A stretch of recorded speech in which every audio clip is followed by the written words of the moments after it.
Feed the baby bird. Yum yum, they're eating, right?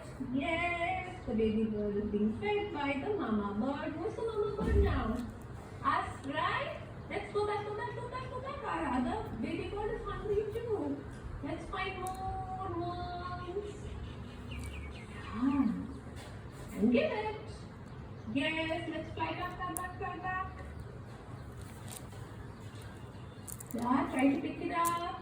You shouldn't put it down when you fly back. Fly, fly, fly. Uh-oh. See? Nagi dropped it. If you drop it, what happens? The baby bird will not get the food, right? Some other bird will eat, right? It's falling The down. mama bird has to be careful to pick it up. Fly, fly, fly, fly, fly, fly, fly.